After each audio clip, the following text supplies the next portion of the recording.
Good afternoon, and thank you for joining us for National Philanthropy Day 2020. My name is Jim Moore, and I am the Director of Development for Skylight Music Theater and the Chair of the Board of Directors for AFP Southeast Wisconsin. In cities across the country, National Philanthropy Day celebrates the impact philanthropy makes in our lives, our community, and our world. As you know, this has been an unprecedented year in many regards. The event theme this year, the role of philanthropy in advancing equity and inclusion, was selected to help us reflect on what's happening in our communities and how philanthropy and philanthropists can help us unite and move us forward. National Philanthropy Day is an annual event hosted by the Association of Fundraising Professionals. Locally, AFP Southeastern Wisconsin serves over 300 members representing more than 100 organizations, both large and small.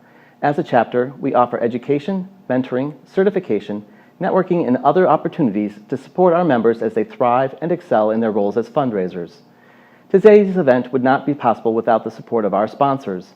Our title sponsor, a non-charitable foundation, our gold sponsors, Campbell & Company, the Greater Milwaukee Foundation, MGIC, and Terre Mullen Watkins and Brandt.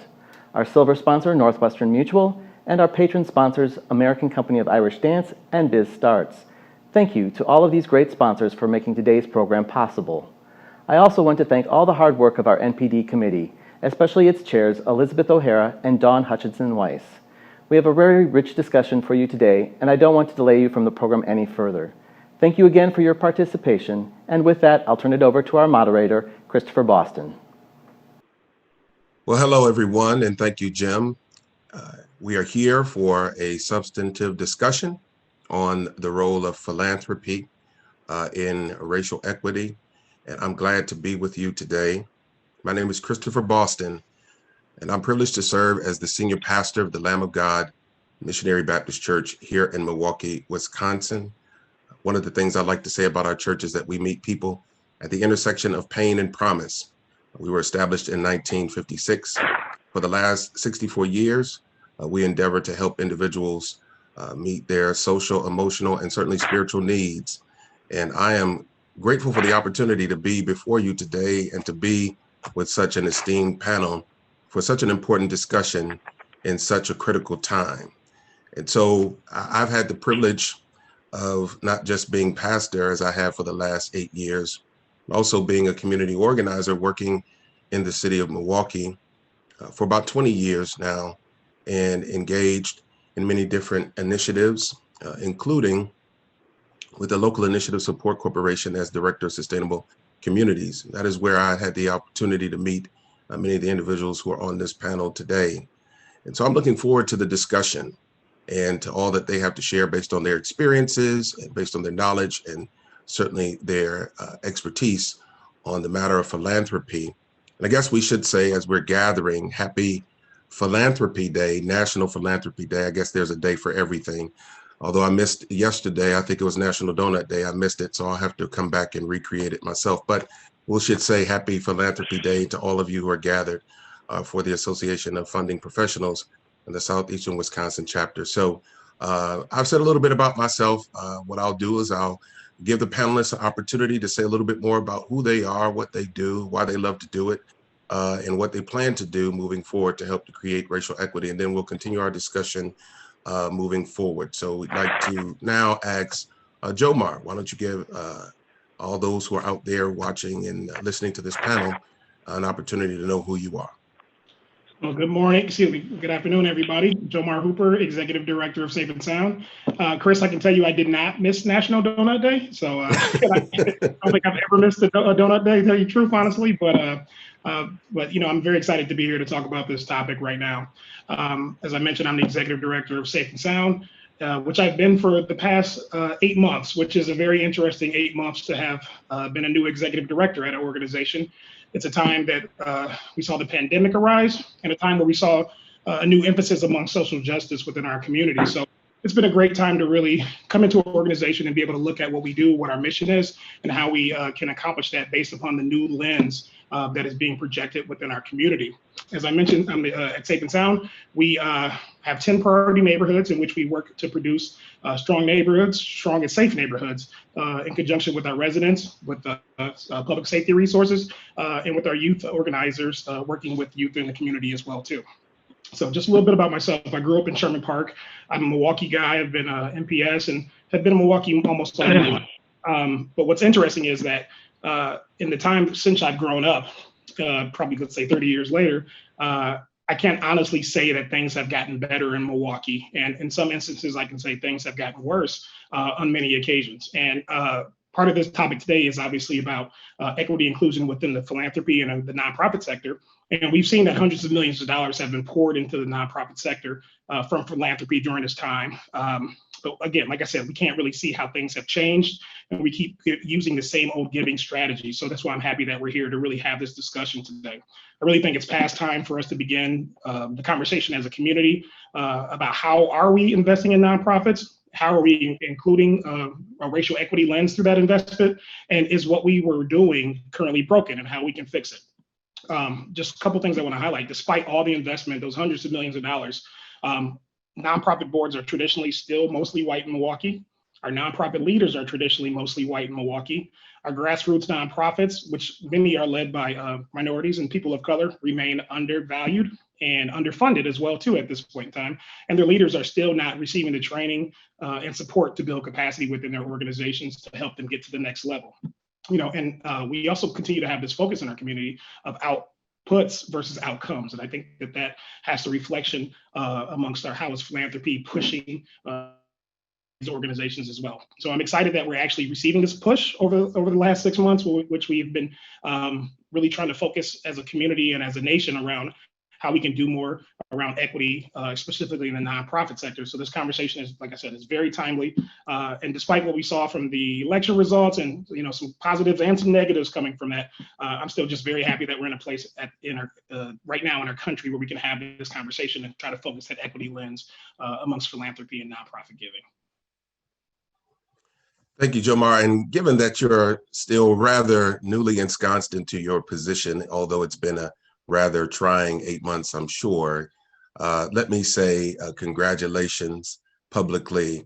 We've had the opportunity to work with each other on a variety of different things, and you are serving in a very important role with a very important organization. So I want to say publicly, congratulations to you, well deserved, and we look forward to all the great work you will continue to do in this particular position with Safe and Sound. Thank you, Chris. Brianna, let me also share something real quick. I've had the privilege of working with Brianna in a variety of different capacities. And one Sunday, as I was in my ministry capacity as pastor, I looked out into the congregation and there was Brianna, I guess trying to check me out into my other role in the community. And so I'm always thankful to see her and to see her continue to do great things in the city. Why don't you tell them a little bit about yourself, Brianna? That's right. I came to check up on you, Chris. But it's good to see you again. Yeah, and thanks. I'm grateful to be here with you all and excited to learn with and from you all in our conversation today. I grew up in southeastern Wisconsin, which I want to acknowledge is the ancestral lands of the Menominee, Potawatomi, Ho-Chunk, and other indigenous people who have stewarded this land for many, many years and continue to do so today. Just offering gratitude for that. This is the place that I've grown up and call home and will be calling home for a long time. I trace the work that I do today to my childhood. I am the eldest in my family on all sides of my family that was born here on this land in the U.S. In my generation anyway. I was born to a white American mother and a brown Mexican father, and I grew up speaking English at school and speaking Español en la iglesia and speaking a little bit of both in mi casa. And I grew up learning about the values of interdependence and relationship, and that wealth isn't just about the money that you have or what you own. But I also grew up learning about what it looks like to be respectable and how to speak articulately. And so as a result of all of these things, I'm on kind of a lifelong journey to work toward unlearning all the ways that I'm continuing to uphold white supremacy, particularly as a non-Black Latinx person and nonprofit leader. As I mentioned, kind of the work that I do today, I think back to my childhood because I noticed I didn't really have the language for it, but I noticed that where you live makes a difference in the opportunities that you have in life. And I noticed that when I would be here and then visit family that was in Mexico, I noticed it. I grew up in the country and in between two small towns that were different, and I noticed that it seemed like you had different options for your future based on where you live. And I something didn't sit right about that, and I knew that where you live shouldn't determine the whole future of your life. And the different communities had these different foundations to build on, and to go forward. So over some time, as Chris mentioned, got involved in here in Milwaukee in the nonprofit and community development work. I've had the great honor to work at VIA CDC, which until very recently was known as Layton Boulevard West Neighbors, or LBWN. So those names might be more familiar. And we are a partner in building strong and healthy neighborhoods where all of us can thrive. The majority of our work is focused on quality, affordable, beautiful housing, thriving, equitable economic development, and grassroots leaders who have the decision-making power in their own communities. We strive to live into our values, and a couple that I'll mention are being strengths-based and building from the strengths and assets in our community, as well as being community-led, because we know that the experts on any issue are the ones that are most impacted and affected by them. So it's a really great honor to be able to work alongside neighbors and business owners and partners, and together building a world where every place equips every person to reach their full potential. Thank you, Brianna. It's good to see the continued work that you're doing and the continued great work that you're doing. It's going to take me a little bit to get used to the new name, but just correct me if I say it wrong. I'm used to LBWN, but I'm glad to know that the work continues and that you're leading change in areas and places and spaces where you're working.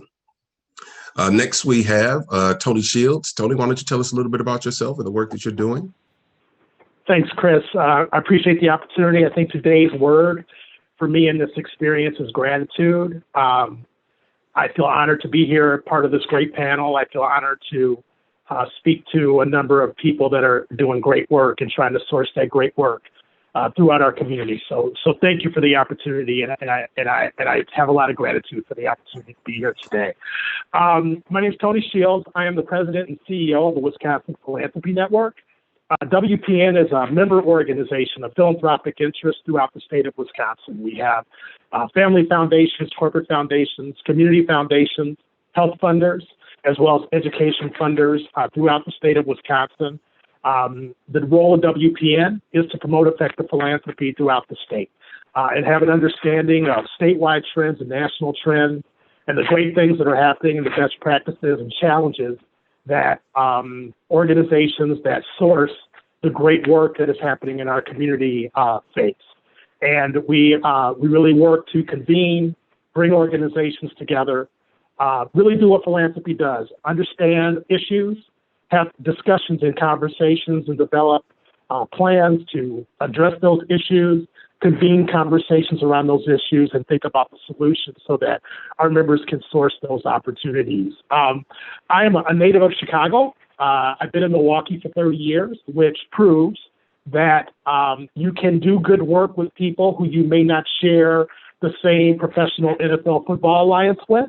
And that makes me very happy every day. Sideline, go Bears.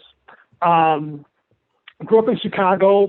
Parents were servant leaders in communities. My father is a retired police officer. My mother was an ardent community volunteer. And they really paved the way for us to think about how education, how serving your community, and how, what I like to say, taking a ride, getting in the car, getting into other communities, and seeing other people's lived experiences so that you can think about and you can aspire what you want to do in your life and understand what other communities, other cultures, and meet people where they are, which is really the tenet of the type of work that I've always wanted to do in my professional life. As a professional, I've had the opportunity to work for nonprofit organizations, work for for-profit corporate organizations, and then doing this new work in membership. I also serve in neighborhood development work, formerly serving as executive director of United Neighborhood Centers of Milwaukee. So that's given me a pretty good breadth, I think, of the lived experience of work that is happening in our community. And I think one of the biggest things that I see is that we have a lot of great assets in our community. And Chris, I was so happy that you were serving as moderator of this discussion, because you and I have had these conversations about asset-based approaches and how community development work is not hard work, but it's extremely difficult work. Right. And the reason why that is because we are in the people business. And when you start talking about racial equity and the things that are happening in our communities, and it's been my experience through all the professional experiences that I've had, people have been trying this work for a long time, or testing this work, or pretending to do this work for a very long time. We need the game changers. We need to look at our systems. We need to look at government. We need to look at business. We need to look at nonprofits. And we also need to look at the system of philanthropy, rethink how we're doing that work and how we're going to change that work going forward. And you asked the question about plans. What are the plans going forward? So my own leadership, and so part of that plan for me is really addressing and understanding and getting a real sense of my own leadership journey as it relates to racial equity and the own work that I'm doing. And so my goal is to be authentic. My goal is to try things and test new things. And as a Black leader of an organization that has its own equity challenges in terms of population and people that are around our table, to give myself and my own leadership proposition an opportunity to understand that sometimes that there will be failure and not beat myself up about it, to give myself permission to do the work, to understand why things work and why things don't work, and give myself time and permission to do good work as we go forward. So again, thanks for the opportunity to talk today. I'm really looking forward to the discussion. Thank you, Tony. We have had many conversations, and I'm looking forward to the conversation today. And I've come to know you as a very committed and passionate person. And if I didn't know you that way, I might think different about you and your support of the Chicago Bears. But because I know you, and I know you are a person that is good at heart. But I will remind you, though, since we're in Wisconsin and you're a Bears fan, bears hibernate during the wintertime, and it's getting cold outside. So why don't we go to Ellen Gilligan, a native Ohioan? This might be the time for us to stop talking about football. But Ellen, why don't you tell us a little bit more about yourself and the work that you do? So Ellen Gilligan. Thanks, Chris, and good afternoon, everyone. It's wonderful to be here on this esteemed panel. National Philanthropy Day means a lot in that, philanthropy is really based on human generosity and the love for people, right? So for those who are joining us for National Philanthropy Day, I want to say thank you for the generosity of many donors who have made significant contributions to this community. As Chris said, I'm not a native Milwaukeean. I have had the honor of leading the Greater Milwaukee Foundation as the CEO for 10 years.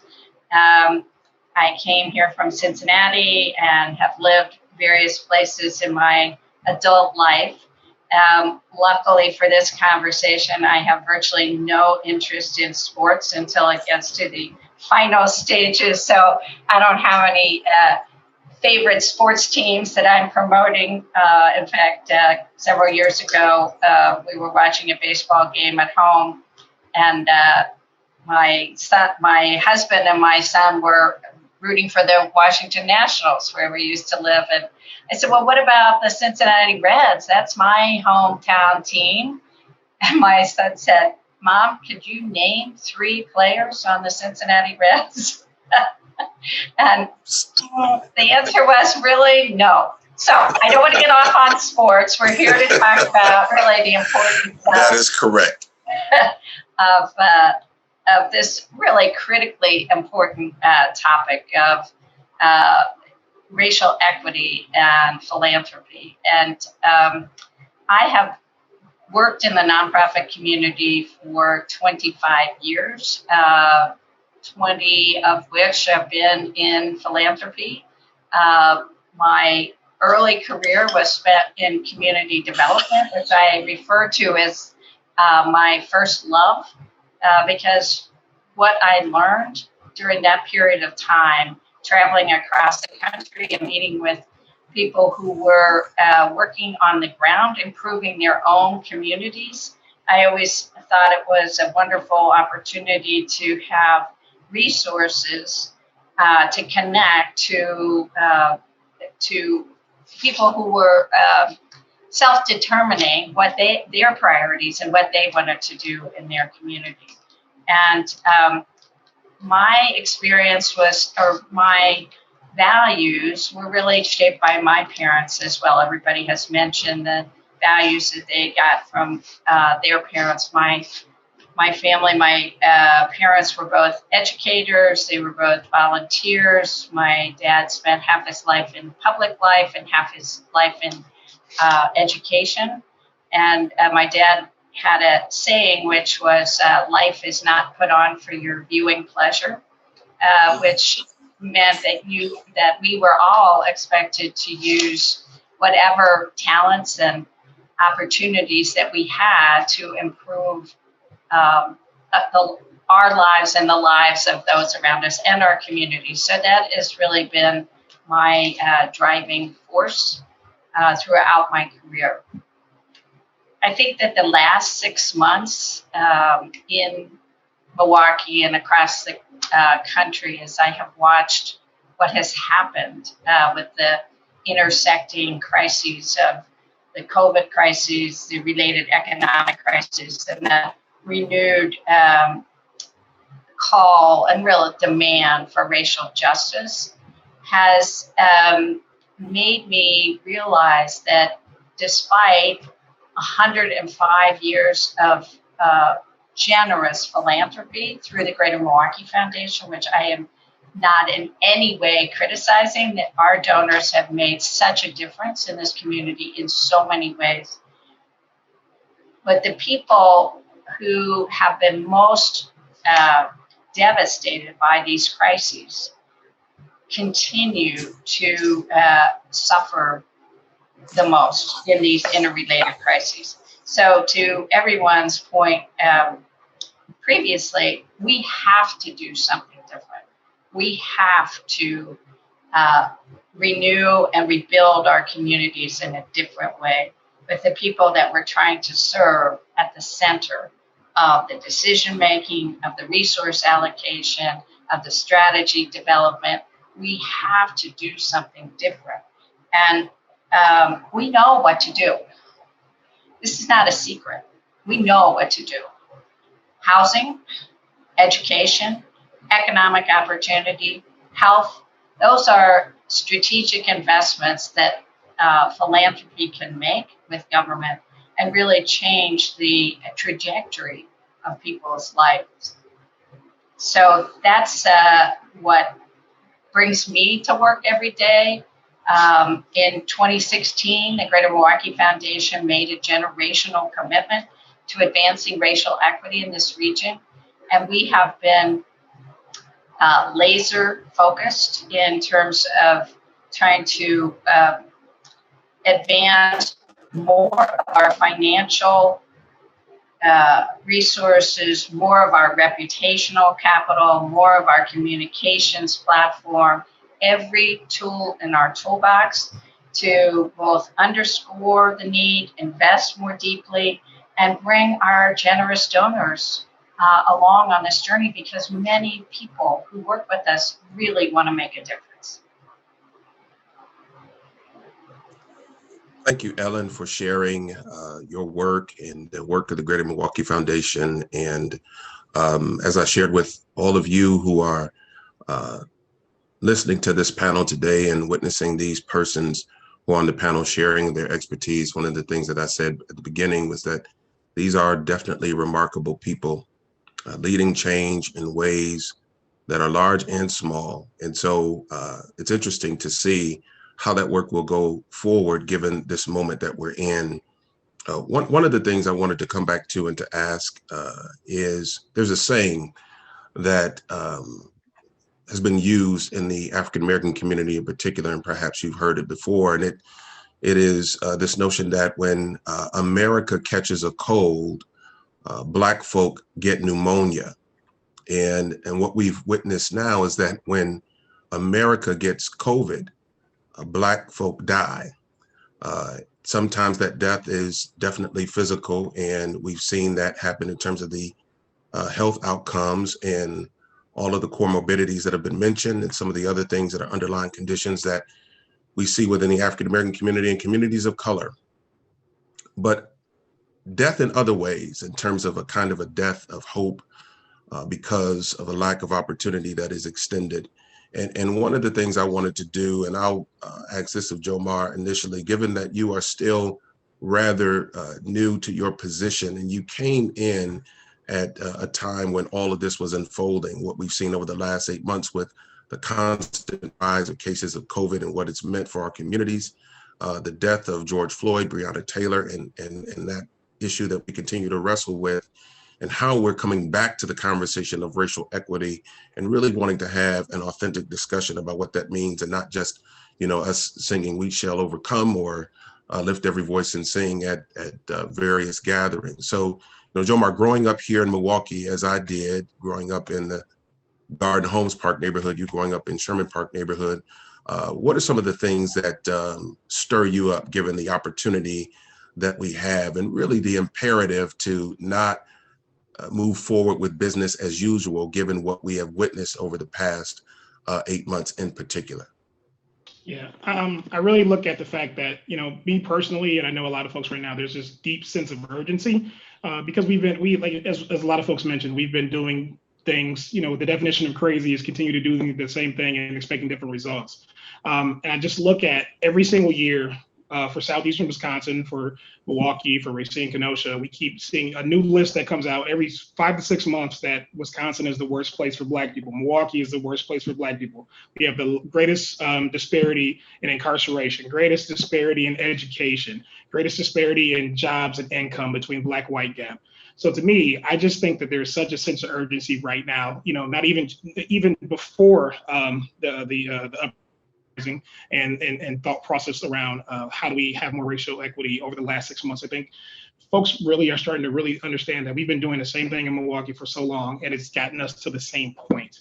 So I am just, what really gets me out of bed every day is how do we figure out how to make this change in our community? Because I would hate to be sitting here 5 years from now in Milwaukee, another 6 months from then, coming out of a list that says, we're still the worst place for African-American children. I have African-American children, and I don't want to see them continuing to grow up in scenarios. I've seen kids in schools just have to continue to struggle, have to continue to do what they have to do. So to me, the number one thing I really want to point to is that we just have to get off this list. And unfortunately, I guess, there's nowhere to go but up. When you're at the bottom, we have to keep grinding, keep struggling to get to where we want to be, but there's nothing but potential to go to where we need to be. There's so much talent, so much strength, so much education in Southeastern Wisconsin.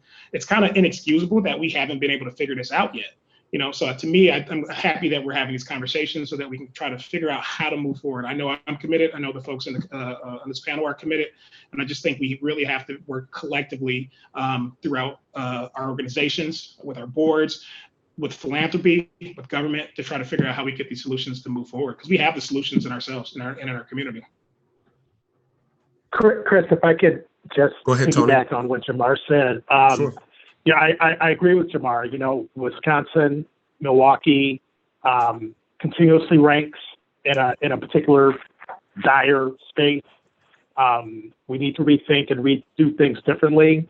There feels like there's a significant urgency relative to equity, racial equity in our communities. What I would tell nonprofit organizations, the same thing as I would tell corporate organizations.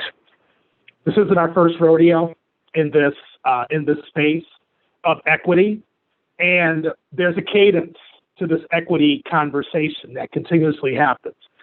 I saw it when I worked on the corporate side. I saw it working with nonprofit organizations, and while I'm trying to run in front of this moving train now to engage in conversations differently, we have a tendency as a community, when things happen of a nature like racial equity work, what everyone decides to do is they decide to look at themselves and say, oh, we want to work within the space of solving problems within racial equity. And then they immediately move to what it is they're already doing that fits into the bucket of, oh, this is our race work. This is what we've already been doing. This is what we always do. And we're already doing it. We feel happy about it. And on, in early November of 2020, if you're championing your programs in response to something that may have been an urgency because of something that happened this summer, and you start talking about your race equity work that's been in existence over time, maybe that's not the right approach. Maybe there needs to be an idea about thinking about things differently, looking at things from a different lens. Because if our rankings continue to stay where they are, that means we're not being effective with whatever is happening right now. And I want to acknowledge organizations that have been in this space.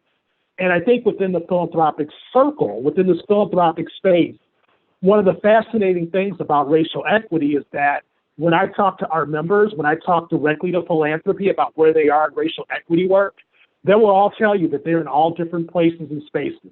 There are a million stories in the naked city regarding where people are from a racial equity perspective on their own organizational journey and their own personal journey. And what I would tell nonprofit organizations and people that are involved in the grant-making processes and the work that you're doing, if you're going to attempt to address racial equity issues within your community, you might need to start thinking out of the box as opposed to retrofitting what you're already doing and saying this is your racial equity work, this is your racial equity space, because that just might not move the needle and get us back into this continuous circle where we're not really solving the issue, but we're only showing concern about it.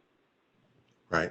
I mean, certainly when those lists come out, there's a sort of a deep sense of frustration because I think I saw my first list in terms of the poverty in Milwaukee and what it's meant for, in particular, communities of color, maybe about 17 years ago when I was organizing. And now these lists continue to come out. And now that, as Jomar mentioned, that I'm raising Black sons, there's a different kind of frustration that sets up inside of me.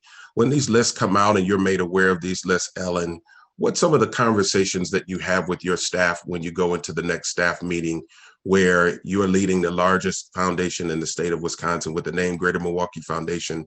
And here is yet another statistic that comes out where Milwaukee is first in all the wrong indicators, particularly for communities of color. And we seem to be missing the mark when it comes to creating the opportunities that would lead to racial equity. So philanthropy has a critically important role to play, as do our wonderful nonprofit partners. But, I think the last 6 months, and certainly if you look prior to that, what we are seeing is that the systems, mostly governmental systems, do not work for people. So philanthropy is, I would say, the icing on the cake. But unless we can figure out how to change the public systems that really affect people's lives in a fundamental way, we will not address the systemic racism that we are trying to talk about. You talked about, Milwaukee being the last on every quality of life indicator for people, for Black people in particular, but other people of color. Nobody wants to be on that list ever. So I think that there's an opportunity to unite as a community around some strategic investments that I think could really make a difference in people's lives. And I think that Milwaukee is the size of community that you can really get your arms around it. I mean, we are not LA, we're not New York City, we're not even Chicago, Tony. I mean, that Milwaukee has the opportunity, I think, to really change the trajectory. But I also think that it will require people to unite around some goals and give up some things, right? So we began the conversation talking about the whiteness of the nonprofit sector, the whiteness of the philanthropic sector. I am, a poster child of that, in the sense that I have been in this field for a very long time. But when I go to national meetings or other convenings and I look around the room, there is very little representation of people of color in decision-making roles in philanthropy or in some nonprofit sectors. So we have to be intentional about shifting power, about sharing power, about bringing other people into decision-making roles, about how resources are spent. And, I realize that this is Nonprofit Philanthropy Day, but there is a shift happening in the governmental sector in Milwaukee that is beginning to shift the power of who makes decisions in this community. That will, I think, create long-term change. Thank you. Brianna, Ellen talked about nonprofit partners and partners that they work with. You're certainly a partner based on the work that you've done at VIA, and you're certainly a partner of the Greater Milwaukee Foundation, but then also the city of Milwaukee. And one of the things that's interesting is something that Ellen just said is that, you feel like Milwaukee is small enough to where you can sort of manage it and get your arms around some of the issues and some of the sort of persistent and nagging things that are happening within the city as a whole. And I think maybe that leads a little bit to the frustration that, it feels like we can get our arms around it, but we still struggle to get our arms around it. And, we have this disparities that are leading to despair. Can you talk a little bit about the work that you are doing on the ground and basically, how, as you are basically in the field, but yet leading an organization where you have constituency groups that are on the other ends of those kinds of disparities, and so how it informs the work that you do, and really how you are even being more agitational with those partners of philanthropy that you work with to really explain to them what you're trying to achieve with the constituent groups you work with to actually reach the place of equity. Yeah, absolutely.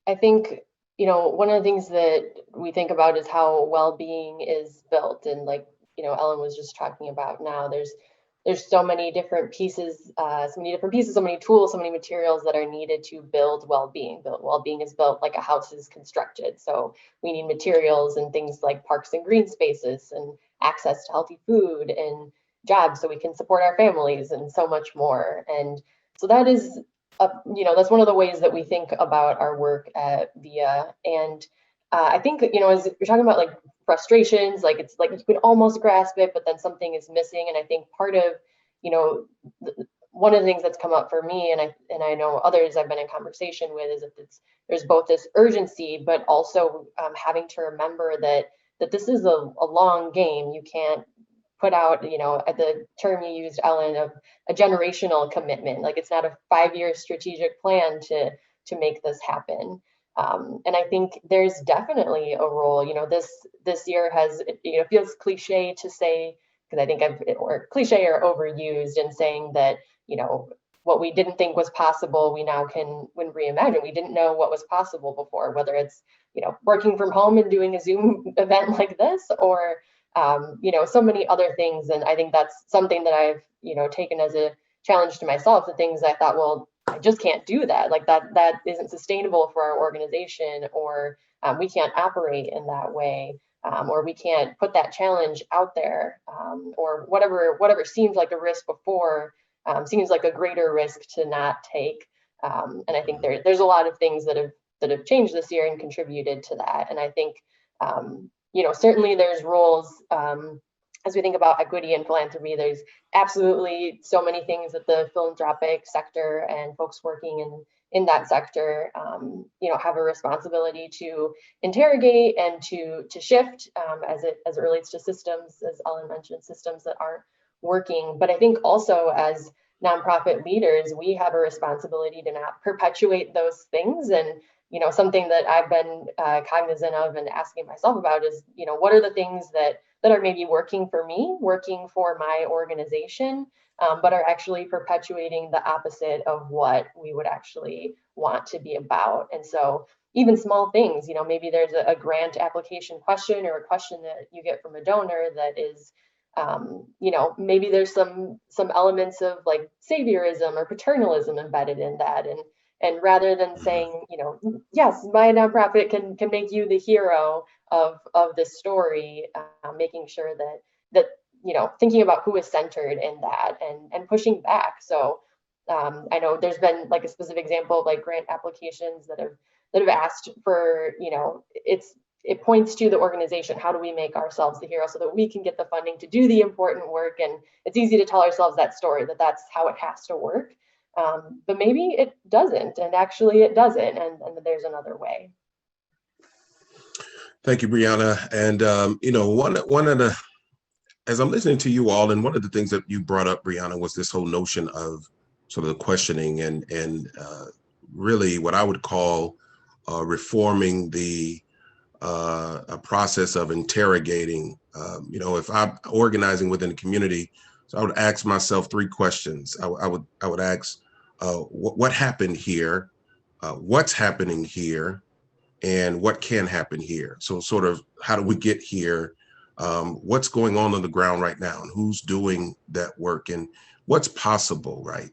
And so I wonder if you all could speak more to the notion of the right questions and sort of what's the process for us to be able to surface the right questions that we could really now create, I think, the kind of change in terms of the structures and the systems. I think many of you have mentioned that's happening, that continues to be within our society, but more specifically within Milwaukee.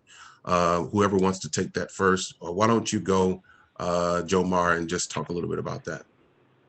Yeah, when we talk about what's possible, I think we have, like, as I mentioned earlier, we have the solutions within ourselves. And I think, we look at philanthropy's role, and we know that philanthropy has had an opportunity to play a negative role in setting up some of the systems that we are currently seeing today. But I think there's also an opportunity for philanthropy to really make that change, to make some positive inroads within our nonprofit organizations and just the structure. First things first, I mean, I can talk about this one for days, but I think when we talk about a couple items, which I think what we can really narrow in on is that, we often hear Milwaukee is one of the most siloed communities that we have within our nonprofit organizations, within our work. We have more nonprofits per capita than a lot of communities our size, and we're all fighting for the same monies, the same pots, whether that's CDBG, whether that's funding from our foundations and corporations. So how do our foundations and corporations encourage us to work together around collective impact, around having opportunities to submit joint grants, and how do we just push to do that? To me, that's one opportunity as well. And then I also look at when it comes to diversity in our leaderships, both on our board structure and within our nonprofit leaders of color. One of the things, like, I'm sick of being asked to be on boards. I am one of the, I have a nice career in Milwaukee, and I've been to a point where I'm one of those guys who's looked at to be on boards now. But there's so many 25, yeah, exactly, Chris. There's so many 25 to 35 to 45-year-olds who have yet to be African Americans and Latinos who have yet to be asked to be on boards and won't have that opportunity. How do we continue to push for more diversity on our boards? How does philanthropy say, well, we would give you this money, but you have 1% of your leadership is African American, or 1% of your board structure is African American or Latino? How do we get folks to really not even incentivize, but to force that change within our board structure? I am a board chair of a nonprofit organization as well. And I know for a fact that our executive director is way more comfortable having conversations with me about the direction of the organization than he would be potentially about if there was an older white gentleman as the board chair right now. So I think we're able to set up our leadership a little bit different by looking at those, how we get more folks of color in our boards.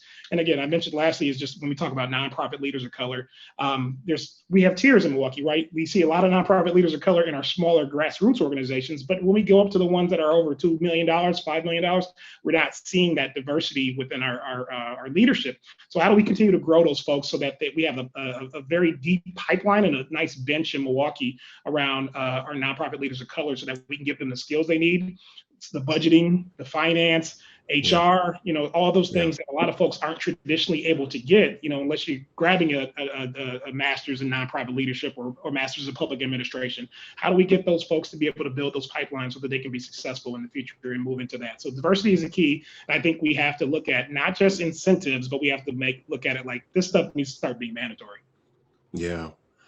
Go ahead, Tony. And then Ellen, you can step in.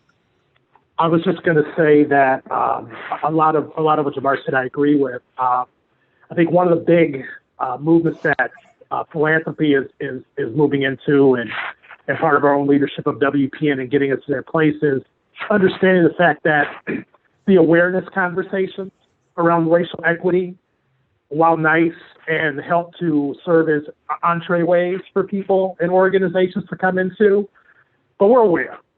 The community is aware. We all understand collectively that there are issues that there are systemic issues that are happening in our community. And I think one of the things that our members are saying to us, philanthropy is, from our perspective, is we want to analyze the why, kind of those same questions, Chris, that you would ask. What's the why beyond the awareness? Why are things happening the way they're happening? And then moving into real action and real tools and real, what our members are saying is, Tony, we need tools. We need best practice. We need to understand what's effective. We need to understand what's working. We need to understand what people have gone through, what they've tried, what hasn't been successful. So they're looking for tools to get to the places where they can understand and be actionable around the work that they're trying to accomplish. The other thing is, as they are relating to their nonprofit organizations, there's an organization, the Whitman Institute, it's out of California. They have perfected what is called a trust-based philanthropy approach. And many of the member organizations in WPN are also embracing ideas around trust-based approaches in philanthropy to give the organizations that they're the grantee organizations an opportunity to be able to tell their story as authentically as possible and chip away at those walls of power that anyone who brings a bag of money to a conversation automatically has within that power structure. And so looking at trust-based approaches and getting to those places where you can have those crucial conversations are very important. And then our members are also telling us we'll be releasing this week, our Wisconsin Gives Report. And part of the Gives Report talks about critical issues that are happening in our communities. And one of the byproducts of COVID is that it has created an atmosphere where grantors have been asking their funded organizations to be honest about what your challenges are as it relates to COVID. And that is going to have to transfer over to the racial equity side. So that is also going to be part of those conversations that will allow us to be able to have more candid discussions, chip away at the power dynamics that are out there, and give the nonprofit and grantee organizations an opportunity to be able to engage on a very different level with those funded partners. Yeah. Ellen, why don't you jump in real quick before we move to some of the other questions? Sure. Thanks, Chris. I want to just underscore a couple of things that have already been said, and that, philanthropy is one of the systems that really needs to change and really needs to be reformed in many ways. So several of the things that have been mentioned, the diversity on boards. So the Greater Milwaukee Foundation has had a policy in place for more than 10 years that nonprofits that are seeking discretionary grants from the foundation, not donor advised grants, but discretionary grants, have to have 10% people of color on their boards. The issue of long-term change in the context of quarterly reports and what have you accomplished this quarter is something that we have to wrestle with as funders. It is almost impossible for anybody who is doing long-term change to produce quarterly returns, if you will, that are beyond outputs, right? You have to think about change in a very different way. And that is not something that philanthropy, including me, have really thought about tremendously. I would say that, this period of time has caused us, and I think a lot of other funders, to distribute funds differently, to have different grant cycles, to move more quickly, to be less burdensome in terms of paperwork and reporting and applications, et cetera. That is not to say that we're not, investing in really strong organizations, but we have to be able to capture and keep some of the efficiency and effectiveness without rebuilding this infrastructure that doesn't necessarily make for better grant making or investments. And I couldn't underscore more, Tony, to your last point about the power dynamics. Anybody who is in the field of philanthropy really has to examine their own behavior and power dynamics in every relationship and really be honest about it. So I appreciate that comment. Thank you, Ellen. I'm going to go to some of the questions that have been submitted for this panel discussion. This question comes from our good friend Susan Lloyd of Lloyd Consulting. In recent research by the Bridgebane Group on field-based efforts to combat complex social problems, we found that some of the philanthropic sector's biggest success stories when it comes to achieving population-level change, teen smoking, teenage pregnancy, hospice, and palliative care, tell quite different stories when you disaggregate the results by race. How does your organization measure success, and how does that approach take race and equity into account? Brianna, you want to take this first question? I'll ask the last part again more specifically. How does your organization measure success, and how does that approach take race and equity into account? Yeah, absolutely.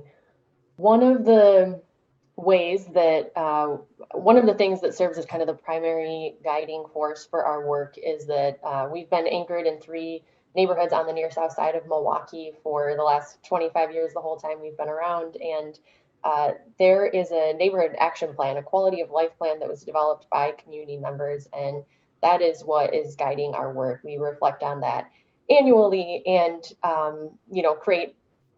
make adjustments from year to year to say, are these still, first of all, in conversation with the community, are these still our goals? Is this still the vision and what we're working toward? And if so, then how do we get there in the context of where we are right now?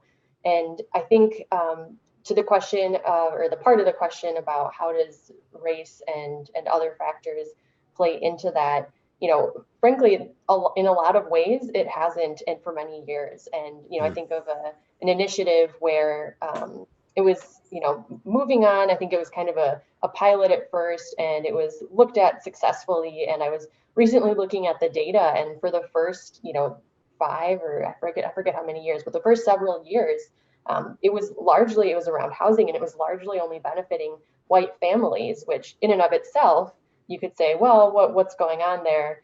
But this is happening in a community that is majority Latinx people.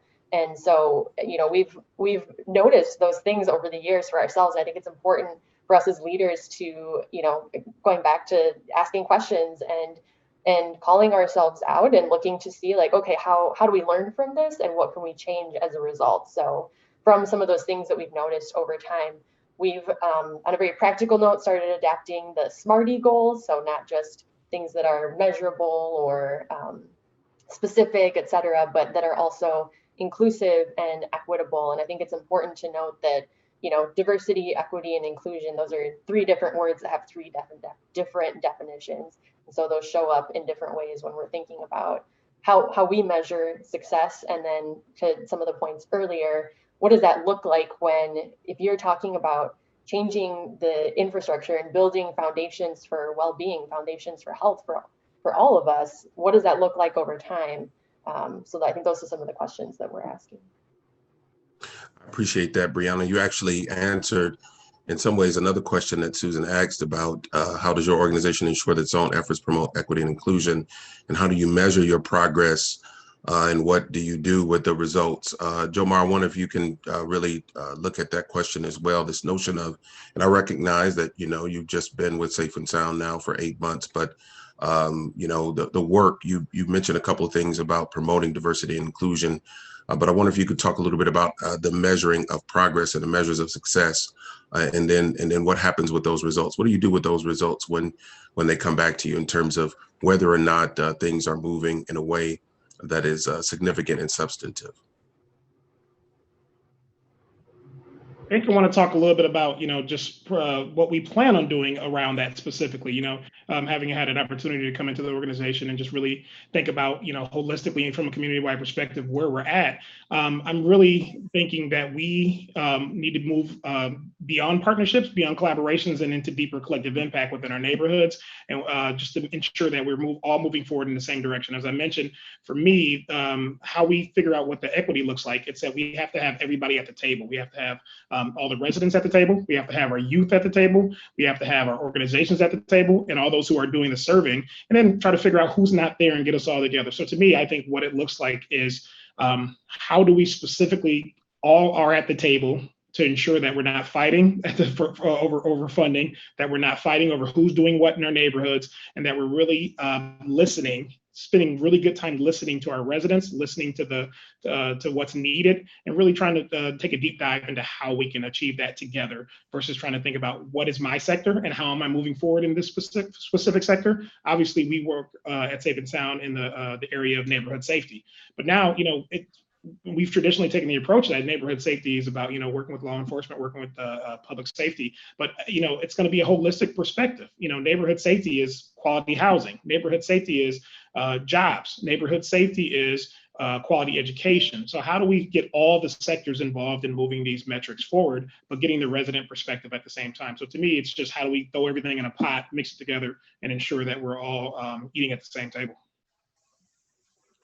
Thank you, Jomar. Let me just say that we have a lot of questions that have been submitted by practitioners who are leading change in their own right and the work that they're doing here in the city. And so to all of those who submitted questions, we want to thank you for the questions that you have submitted. We won't get to all of the questions in the time that we have allotted to us today, and certainly the time that is remaining, but we want to really give honor to the questions that have been submitted. One of the questions that I want to put out there was submitted by Siobhan Montgomery Brown of the Girl Scouts of Southeast Wisconsin. What are the most critical changes that we in philanthropy must make to face the future effectively, sort of the imperative of philanthropy? And I wonder if, Ellen, you want to speak to that in terms of the changes that philanthropy must make as you see it. I think we've touched on several of them, and I appreciate the question. I think that I think the shifting of decision making, the inclusion of people of color and people who philanthropy is serving in decision making, at board tables, in resource allocation, in setting priorities, in developing strategies, are the changes that philanthropy actually has to make, because without that, we will remain in a place of charity versus social justice. And there is nothing wrong with charity. I'm not in any way undermining people who charitable intent, but I think when we're talking about racial equity, we have to move from a charity mindset to a equity and racial justice mindset. And that, to me, means shifting power and shifting resources and shifting decision making. Thank you, Ellen. Tony, you want to add a little bit more to that? Yeah, just a little bit more. Right on what Ellen said. I think the other piece of it is I've sat down and I've had personal conversations. Feels more like it was more pre-COVID, but I've had a lot of conversations, a lot of coffee, one-on-one conversations with our members. And I always ask them one question. I always ask them a question. And that question is, how averse are you to risk? How averse are you to supporting things that might feel a little bit risky, or investing in an organization that is doing a small but great thing in their community that, if taken to scale, could be a game changer within the work that we're doing? And most of the organizations that I sit with say, yeah, we believe in innovation. we believe in doing things differently. And then when you look at a lot of what their funding commitments go to, it's pretty safe. So I would say a game changer would be looking at a little bit more leaps of faith in terms of risk, understanding that that things need to be tested, that organizations that are working authentically need to have opportunities to grow, and how can you build the capacity of those organizations to do the great things that they're doing on a small scale. And then also looking at the investment in leadership and the investment in succession planning of organizations. Mm-hmm. We've had a lot of conversations about meeting people where they are, working within the communities that the work is happening. But that's always about the organization. That's always about a nonprofit serving as an intermediary upon people, and then programming onto people in organizations and neighborhoods and places. We need to change that dynamic also and look at who's leading these organizations and what the plan is to bring in future leaders of these organizations that look like the people that are being served in these communities and can speak from their own lived experiences to move those organizations forward in ways that are more authentic and address equity issues that are inherent in our communities.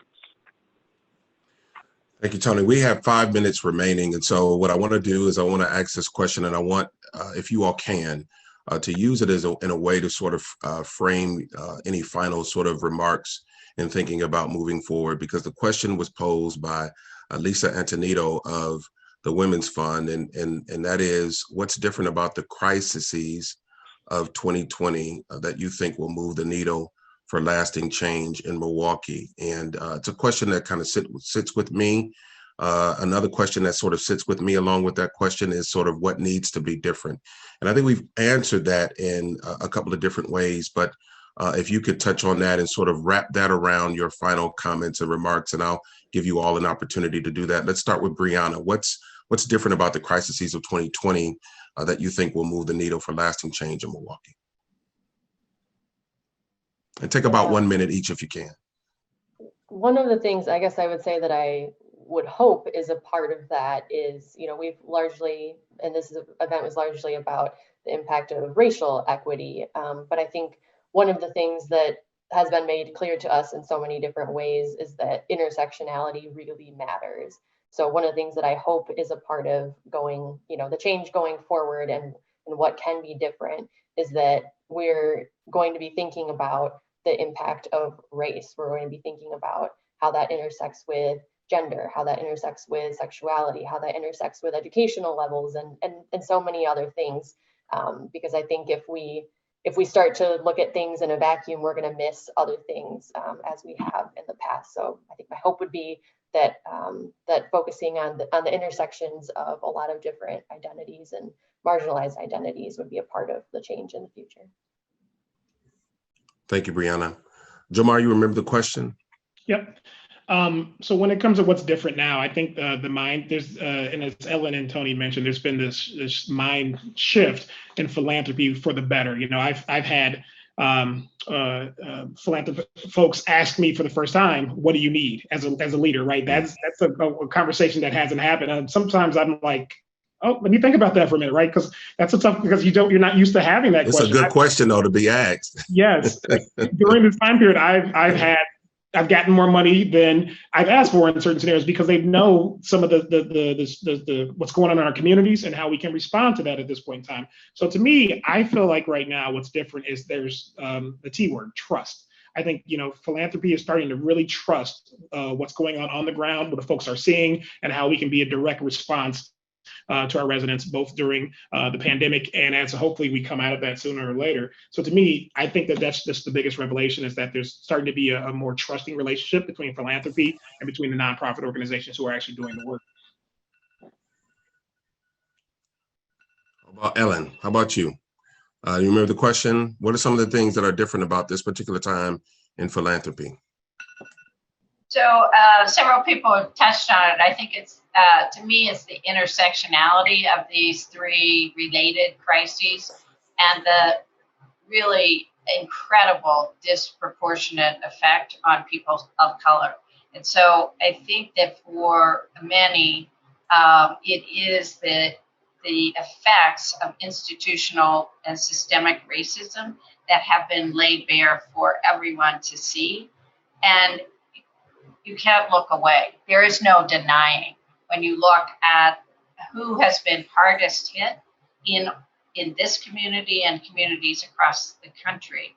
It is people of color who have been hit by the intersecting crises. So I think the opportunity going forward is to not lose that focus and for philanthropy to make strategic investments that really advance the lives and opportunities and remove barriers for people of color.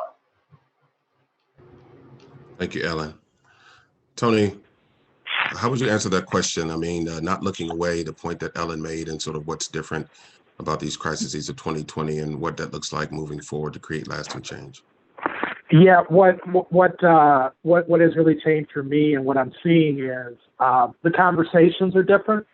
The starting points are a little bit different. I'm hopeful because I'm experiencing and seeing on a personal level more empathy and more understanding.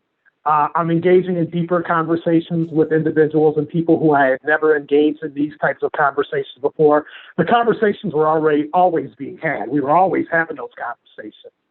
But I find myself having those discussions with different people now. So the whole eggshell aspect of work, deciding if I'm going to be a disruptor or if I'm going to walk on eggshells and keep people in a comfortable space, the tearing away at those eggshells to help people move to uncomfortable spaces and realize that discomfort is a good thing. It's a positive thing as we're trying to move things forward. But the big question around all of that is, what are we going to do with this? Are these just better, deeper interpersonal conversations? Or can we spin these and turn these into actionable outcomes that are going to happen in our communities that philanthropy can look at to source and that philanthropy can look at to convene greater and deeper and more meaningful conversations, all in the space of building more trusting and deeper relationships. I think that's a good note to end. For those of you who've had the opportunity to listen to this conversation, we want the conversation to continue in the circles where you currently are leading change in the work that you're doing. This is not just about having conversation. This is about getting to a place of implementation and operationalizing the extraordinary and how we can lead that change and achieve extraordinary results. And so to that end, I want to thank our panelists today for their continued great work in the city, all that they're doing. We certainly wish them well, and all of you who are here for this National Philanthropy Day and how you're thinking more critically about the work of philanthropy in the circles where you are leading as well. And again, we just hope that moving forward, you all will continue the conversations with your governance structures, with those who are part of your organization, those who are part of the staff, and even in the social circles where you currently hang and where you're currently found. Even though a lot of this is virtual now, there's still a lot of work that we need to do. And I'm grateful to be a participant in it, especially with the people like on this panel who are leading that work. And so thank you again for this opportunity to really listen in, to hear about the work you all are doing. And I look forward to seeing the results that will come from that work.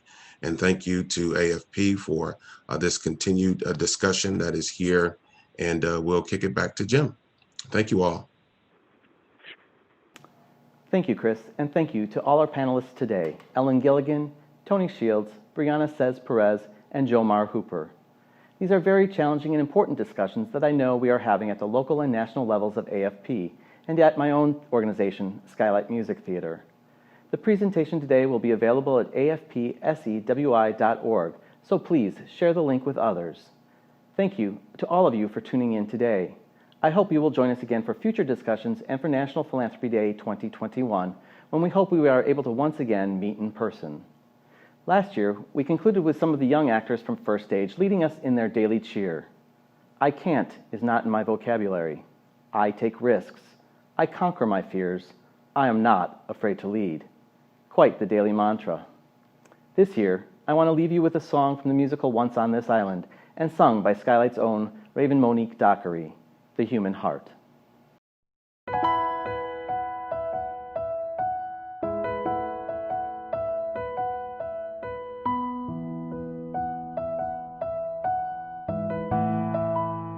the courage of a dreamer,